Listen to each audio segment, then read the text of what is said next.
तो यहां देखो, जो हमें क्लाउड की हाइट फाइंड करनी है, यहां क्लाउड की हाइट फाइंड करनी है ना लेक से, तो ये वैल्यू क्या होगी? ये होगी x प्लस h, और ये पूरी वैल्यू हमें दे रखी है 10 और h की फॉर्म में। तो इसका मतलब जो x है इसे हमें कन्वर्ट करना है, x को कन्वर्ट करना है किस फॉर्म में? h की फॉर्म में कन्वर्ट करना है। तो वही हम इस क्वेश्चन में करने जा रहे हैं, ठीक है। ओके, ये क्वेश्चन है हमारे पास जो कि ट्रिग्नोमेट्री चैप्टर से लिया गया है, एप्लीकेशन ऑफ ट्रिग्नोमेट्री। ये क्वेश्चन मुझसे सक्षम ने पूछा था। देखो क्वेश्चन में क्या कहा है कि angle of elevation of the cloud from a point h metre above the lake is alpha. यहां हम ये माने कि ये हमारे पास ये लेक का जो अपर पार्ट है, जहां पे देखो यहां पानी है और ये इसके अबव ये स्पेस है हमारे पास। तो ये हमारे पास, ये हमें लेक बताई है, और लेक के above h metre above the lake, यहां एक पॉइंट बता रखा है, ये h metre above the lake, ये हमें h बता रखा है।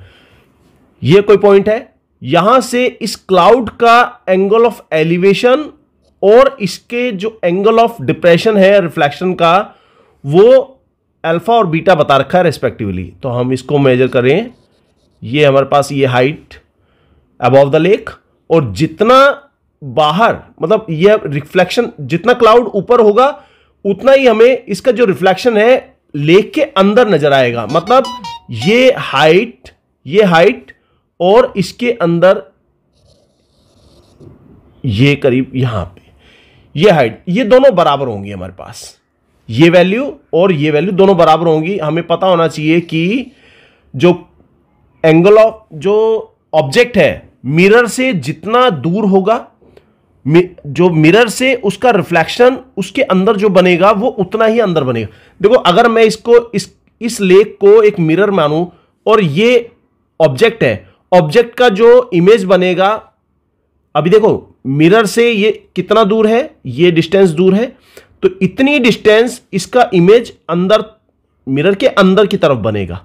ओके, तो ये वैल्यू अगर मैं इसको ये कहूं,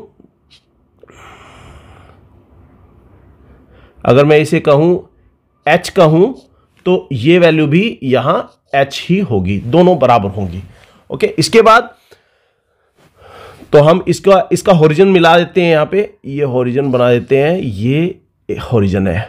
अब हमें ये परपेंडिकुलर मिला और ये भी परपेंडिकुलर होगा। अब एंगल ऑफ एलिवेशन क्या बन रहा है?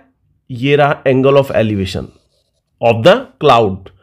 तो ये है हमारे पास, ये बताया है अल्फा, इसको कहा है अल्फा। और एंगल ऑफ डिप्रेशन, ये एंगल ऑफ डिप्रेशन यहां of the reflection of the cloud, ये बताया हमें बीटा। तो ये हमारे पास बीटा है, इसको ये हमारे बीटा बता रखा है। अब इसकी नेमिंग कर देते हैं हम। नेमिंग करने का तरीका क्या है? यहां पे A B is the lake और C D is the parallel to A B, यहां पे कह दें, या फिर C D is perpendicular to, ये पॉइंट कह दो P और ये Q। P is the position of the cloud और Q यहां रिफ्लेक्शन ऑफ क्लाउड है। तो हम इस क्वेश्चन को करें तो ये मैं जो गिवन है वो लिख देता हूं यहां। तो अभी हमने फिगर बनाया, अब फिगर में जो हमें फाइंड करना है वो क्या है? Prove that the height of the cloud is h 10 beta plus 10 alpha dividing by 10 beta minus 10 alpha. तो ये हमें फाइंड करना है। तो हम पहले गिवन लिख देते हैं। गिवन क्या है? तो जो गिवन है हमें वो है A B is the lake, ये ए बी हमारे पास लेक बता रखी है, and C is the point above the lake, C is the point above the lake such that A C is equal to h metre. यहां पे ए सी की value h metre बताई गई है। फिर हमने माना let P and Q, P is the position of cloud and Q is the position of reflection. Draw CD perpendicular to PQ. CD perpendicular to PQ हमने, ये CD परपेंडिकुलर टू PQ हमने draw कर दी. अब जब हमने इसको draw किया, जब CD परपेंडिकुलर टू PQ बताया, तो इसका मतलब क्या हुआ, ये हम H बता देंगे, ये वैल्यू दोनों बराबर हो जाएंगी H, और इसको कह दो हम X कह देते हैं. Let PD is equal to X metre. PD हमारे पास X मीटर हो जाएगा. और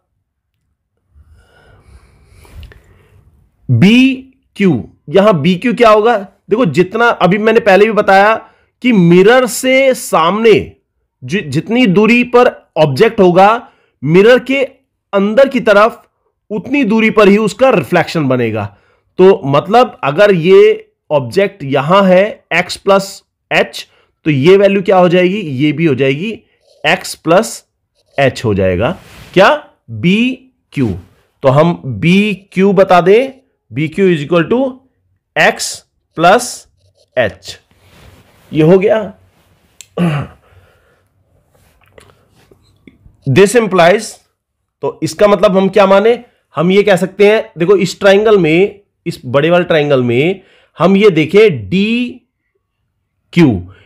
की वैल्यू कितनी बनेगी, DQ बनेगा, DQ इज इक्वल टू बनेगा 2 times of H plus X. ये हमें वैल्यू आगे चल के जरूरत पड़ेगी इसकी. तो यहां देखो, जो हमें क्लाउड की हाइट फाइंड करनी है, यहां क्लाउड की हाइट फाइंड करनी है ना लेक से, तो ये वैल्यू क्या होगी, ये होगी x प्लस एच. और ये पूरी वैल्यू हमें दे रखी है 10 और h की फॉर्म में. तो इसका मतलब जो x है, इसे हमें कन्वर्ट करना है, x को कन्वर्ट करना है किस फॉर्म में, h की फॉर्म में कन्वर्ट करना है. तो वही हम इस क्वेश्चन में करने जा रहे हैं. ठीक है. तो अब इन ट्राइंगल, दो ट्राइंगल मिलेंगे हमें, कौन से, in triangle PDC, right angle triangle हमारे पास PDC है. इसमें हम पहले CD की वैल्यू फाइंड करें. वी हैव CD, जो फाइंड करना है उसे यहां लिखो, ऊपर लिखो, और जो दिया है, दिया का मतलब यहां पे हमने जो माना है, यहां पे x ही माना है, दिया तो कुछ नहीं है, हमने x माना है, इसकी वैल्यू हम नीचे लिखते हैं. ये क्या है, PD इज इक्वल टू क्या हो जाएगा, ये बेस अपॉन परपेंडिकुलर, तो ये हो जाएगा कॉट अल्फा. तो इसका मतलब CD आ जाएगा हमारे पास. PD की वैल्यू क्या है, PD की वैल्यू है x, तो ये x कॉट अल्फा, ये हमारे पास ये फर्स्ट आ गई. इसके बाद दूसरा ट्राइंगल क्या मिलेगा हमें, दूसरा ट्राइंगल होगा CDQ. इस ट्राइंगल में हम देखें, in triangle CDQ we have, इसमें भी CD फाइंड करना है, तो CD ये रहा, तो CD जो फाइंड करना है उसे ऊपर लिखो, और जो दिया है या लेट किया है हमने वो नीचे लिखो. क्या है ये, DQ. तो DQ हमें इसकी वैल्यू भी पता है यहां पे, ये रही. तो DQ इज इक्वल टू, ये वही बात हो गई, ये राइट एंगल ट्राइंगल, और यहां पे ये एंगल के एडजेसेंट साइड ये बेस अपॉन परपेंडिकुलर. तो बेस अपॉन परपेंडिकुलर क्या हो गया, कॉट, ये हो गया बीटा. तो इसका मतलब CD आ जाएगा हमारे पास. BQ क्या फाइंड किया था हमने, BQ था हमारे पास, ये रहा BQ, बताया था ना मैंने, इसकी जरूरत पड़ेगी 2 times of H plus X. तो H प्लस यहां पे ये X है, X प्लस H ये रहा, ये वैल्यू, और H ये रही, इन दोनों को जोड़ देंगे तो हमें मिलेगा 2 times of H plus X, और ये हो गया कॉट बीटा. अब इसके बाद यहां CD आ गया. अब ये दोनों वैल्यू हम दोनों को इक्वेट करा देते हैं. देखो ये भी वैल्यू CD की वैल्यू, ये भी CD, दोनों बराबर होंगी. फ्रॉम फर्स्ट एंड सेकेंड हम बता दें, from first and second, we can say that x cot alpha is equal to 2 times of h plus x cot beta. दोनों वैल्यू हमने इक्वेट करा दी। अब इक्वेट कराने के बाद यहां देखें, x cot alpha is equal to 2 times of h cot beta, इसमें मल्टीप्लाई हो जाएगा cot बीटा प्लस ये वाला प्लस x, इस x की मल्टीप्लाई cot बीटा में कर देंगे तो ये आएगा x cot बीटा। क्वेश्चन बहुत ही सिंपल है। ये टिपिकल तुम्हें लग रहा है लेकिन इतना टिपिकल है नहीं ये क्वेश्चन। अब ये वैल्यू हम लेके जाते हैं लेफ्ट हैंड साइड में, तो यहां x cot alpha minus x cot beta is equal to 2 times of h cot beta. तो यहां क्योंकि हमें जो आंसर फाइंड करना है वो हमें किस फॉर्म में है, वो 10 की फॉर्म में है। तो यहां जितनी भी वैल्यूज हैं जो कि कॉट फॉर्म में दे रखी हैं उन्हें हम चेंज कर लें 10 की फॉर्म में। तो यहां पे कैसे करेंगे, तो ये x तो यहां कॉमन आ गया, यहां क्या बचा, ये बचा कॉट अल्फा। इसको मैं डायरेक्ट यहां कॉट अल्फा की जगह में 1/10 अल्फा लिख सकता हूं, माइनस यहां कॉट बीटा बचा था, कॉट बीटा बचेगा, इसको मैं कॉट बीटा ना लिखकर 1/10 बीटा लिख सकता हूं। This is equal to 2 times of h, और कॉट बीटा, ये जो कॉट बीटा है इसको हम 10 बीटा लिख सकते हैं। अब इसके आगे हम देखें यहां x, इसका एलसीएम लो। एलसीएम क्या आएगा, यहां एलसीएम आएगा 10 अल्फा इंटू 10 बीटा।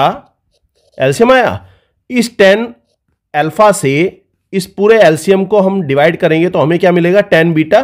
तो ये 10 बीटा माइनस यहां आएगा 10 alpha, 10 alpha. This is equal to 2 times of h upon 10 beta, ये आ गया। अब इसके बाद हम देखें x इज इक्वल टू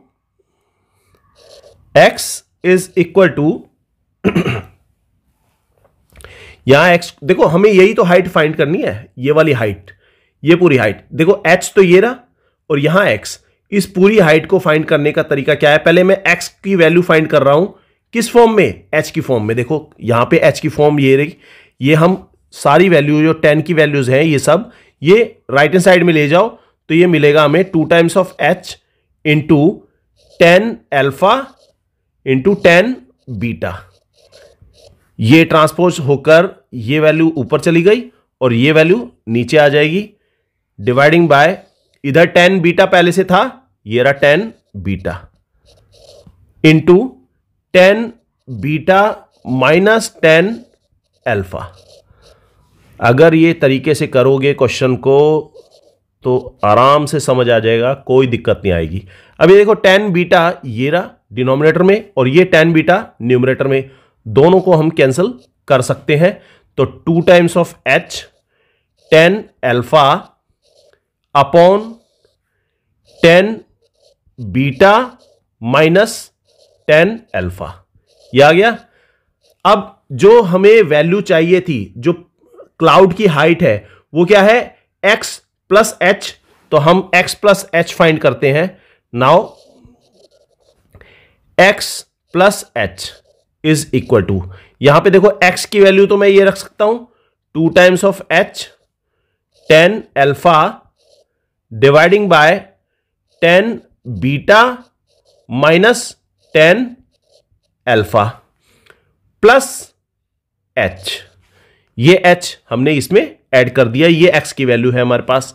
तो जब हम इसका एलसीएम लेंगे तो ये x प्लस h जो कि क्लाउड की हाइट है फ्रॉम द लेक वो आ जाएगी। जब हम इसका एलसीएम लेंगे तो हमें पता चलेगा 10 बीटा माइनस 10 अल्फा, ये तो इसका एलसीएम ही आया, यहां इसमें बटे में 1 है, तो इसका मतलब मैं एलसीएम, ये जो एलसीएम है इस पूरे को मैं h में मल्टीप्लाई कर दूं तो आगे यहां पे 2h 10 अल्फा, ये तो पहले से था, प्लस ये पूरी वैल्यू मैं ऊपर मल्टीप्लाई कर देता हूं, h multiplying by 10 beta minus h 10 alpha times of h alpha, ये हो गया h 10 अल्फा, ये हो गया 2 टाइम्स ऑफ 10 अल्फा था ये, और 2 टाइम्स ऑफ ये 1 टाइम्स ऑफ h अल्फा था, तो दोनों को हमने सब्ट्रैक्ट कर दिया, तो यहां प्लस ये 10 beta h multiplying by 10 beta, ये यहीं रह जाएगा, होल डिवाइडिंग बाय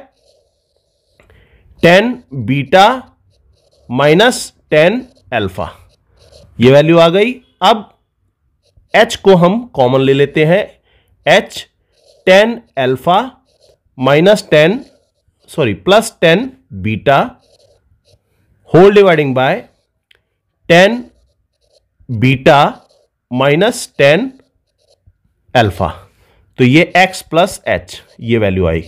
तो ये क्वेश्चन सक्षम के नाम है ये क्वेश्चन, और सभी बच्चे इस क्वेश्चन को करना। Thanks for watching, good bye.